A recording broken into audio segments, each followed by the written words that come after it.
E a declaração do Neymar, que eu até separei 2 trechinhos aqui, que eu acho que é muito importante, né? A gente sabe que nesse ciclo, em determinado momento, o Neymar deu uma entrevista que deu a entender que essa seria a última Copa dele, que ele não jogaria mais a Copa do Mundo pela seleção. Da Zone. Isso. E depois ele até não se corrigiu exatamente, mas ele tentou explicar melhor o que ele quis dizer. E hoje, na Zona Mista, perguntado, ele disse o seguinte, sobre o futuro dele na seleção, né, sobre disputar a Copa de 2026. Sinceramente, não sei. Acho que falar agora é ruim porque a cabeça está quente e não estou raciocinando direito. Falar que é o fim, estaria me precipitando, mas também não garanto nada. Vamos ver o que acontece daqui para frente. Quero pegar esse tempo para pensar na seleção, pensar no que quero para mim. Não fecho as portas para a seleção, mas também não digo 100% que eu vou voltar. E acho que é uma declaração forte do Neymar, né? Obviamente é um momento em que ele está abalado, que ele está chateado como todo mundo, mas a gente sabe que na próxima Copa ele vai ter 34 anos e, assim, a mim me deixa, assim, bem chateada a gente ver que o Neymar, que é o principal craque da seleção brasileira, que é o principal jogador que a gente produziu nos últimos anos, que ele passou por 3 Copas do Mundo, as 3 com histórias difíceis, com histórias de lesões envolvidas e com finais muito ruins, né, para o Brasil e também para o Neymar. E ver o Neymar passando pela Zona Mista, se despedindo desse jogo, dizendo que ele não sabe qual vai ser o futuro, que não pode garantir 100% que ele estará de volta, acho que isso é muito pesado para a gente olhar para o principal jogador que o Brasil produziu nos últimos anos e olhar para frente e pensar que, de fato, o Neymar pode estar se despedindo. Pode estar. A idade não é um limitador, é só ver o que Messi e o Modric estão fazendo na Copa, então a idade não é, o limitador não é a idade, não é o número, não será o 34 que vai estar lá, né, na hora da fichinha aparecer. O limitador é o Neymar de saco cheio, é o Neymar mentalmente, é o Neymar saturado, então isso daí é uma coisa que ele tem que lidar com ele mesmo e, se possível, pedir ajuda, né? Não sei se o Neymar faz terapia ou algo do gênero, mas deveria, porque não só o Neymar, todos nós deveríamos. Mas, enfim, acho que isso é uma coisa que é um limitador que ele vai ter que resolver. Realmente é muito frustrante a história do Neymar em Copa do Mundo. Poderia ter ido em 2010, não foi. 2014 terminou naquela lesão na coluna que poderia até ter tido consequências mais graves. 2018 chegou complicado, 2022 sofre uma lesão, tem uma recuperação que ele contribuiu muito para a recuperação, faz um golaço, um gol amargo pelo resultado, mas histórico, que iguala aos 77 gols do Pelé. E acho que realmente seria muito ruim terminar a história dele com a Copa assim. É uma declaração, no mínimo, emblemática, né? Para a representatividade do que é essa eliminação da seleção brasileira.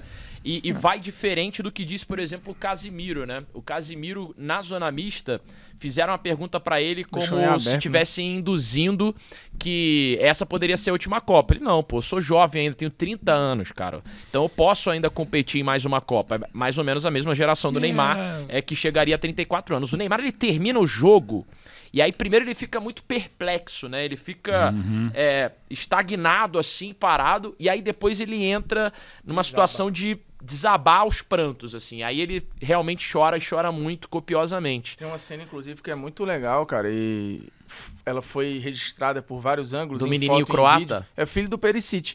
Ele entra no campo. O menino que entra? É o filho do Perisic, ele entra no campo, tá até com a camisa 4. E aí o segurança tenta segurar e tal, o Neymar tá ali muito abalado com o Daniel Alves no ombro e tal. E, pô, ele se preocupa em parar e dá um abraço no menino, né? E dá um cumprimento, o garoto vai lá pra consolar, mas também, pô, pra falar com um dos grandes caras que ele viu jogar e tal. Essa relação do Neymar com Copa, que realmente ela é bem traumática e ruim, me lembra, assim, tem que olhar, mas acho que dos grandes jogadores da história da seleção, 2 muito claramente têm uma relação amarga com Copa do Mundo, que acho que são Zico e Neymar.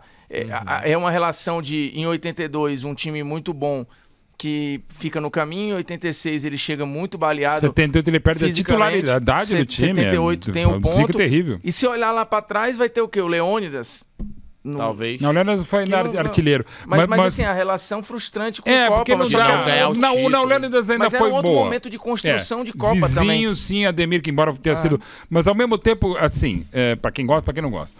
O Pelé, em 66, depois daquela selvageria que foi o jogo contra Portugal e a campanha ridícula que o Brasil teve, ele falou, não joga mais Copa do Mundo. O Pelé ficou alguns meses, não ia mais jogar Copa, e isso que ele tinha, em 66, ele tinha 25 anos. Era uma outra época.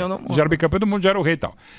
Aí, a partir de 67, ele falava, pode ser, mas em 70 ele era cornetado por parte da imprensinha de novo, tal, quase que não vai. Mas, enfim, virou, enfim, o Pelé. O Pelé quase largou.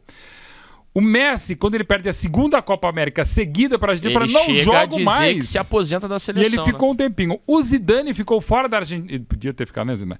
De 2003 a 2006. O Zidane largou a seleção francesa. Sim. Então, assim, calma. E mesmo se ele vier falar agora, tem tempo ainda. Eu acho que ele pode vir, mas, assim, como ele já estava meio de saco cheio mesmo de um monte de coisa, o Neymar eu coloco em dúvida. O Casemiro não, até pelo monstro que é, e não foi hoje, já falamos, ok, mas o Neymar eu ainda colocaria em dúvida. Mas, assim, se você falar hoje, você acha que ele tem chance? Eu acho que ele, primeiro, ele realmente não sabe o que vai fazer. E tem potencial para estar. É que eu acho que o que potencializa a frustração do Neymar, o que potencializa essa frustração dele é o fato dele ter apostado e praticamente ter dado um all-in nessa Copa, né? Sim, era a Copa dele estar ali numa supremacia física, técnica e tal, ter voltado antes para se preparar, para não sofrer lesões como foram nas duas anteriores. Otávio, assim, eu confesso, Mauro, eu fiquei assustado.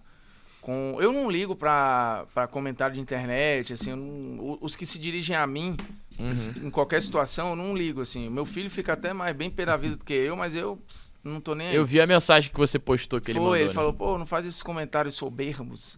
Porque eu achei que o Brasil ia engolir fisicamente a... Não, mas entendo. Ontem no radar com o Ricardinho, eu tava muito preocupado com a Croácia. E o Ricardinho falando que, pô, não, mas engolir os caras. Eu tava bem confiante. Mas o ponto não é esse, assim, o que é direcionado a mim não incomoda. O que me chama a atenção é como sai do nada. Se você olhar hoje os comentários, assim, a galera que volta a uma raiva focada ou na seleção, ou no Tite, ou no Neymar especificamente. Embora o Neymar, de modo geral, está sendo poupado até pelo golaço. Isso é uma coisa. Ou no rapaz que afastou o gato lá de uma maneira... O outro Vinícius. Foi mal. E aí, cara, assim... Mas tudo bem. A galera tá arrumando culpados, né? O ciclo, ele tava bom, o clima era legal na Copa e esse pessoal... Então, tipo, não seja oportunista. Não, agora a comemoração do Tite é problema. Antes era de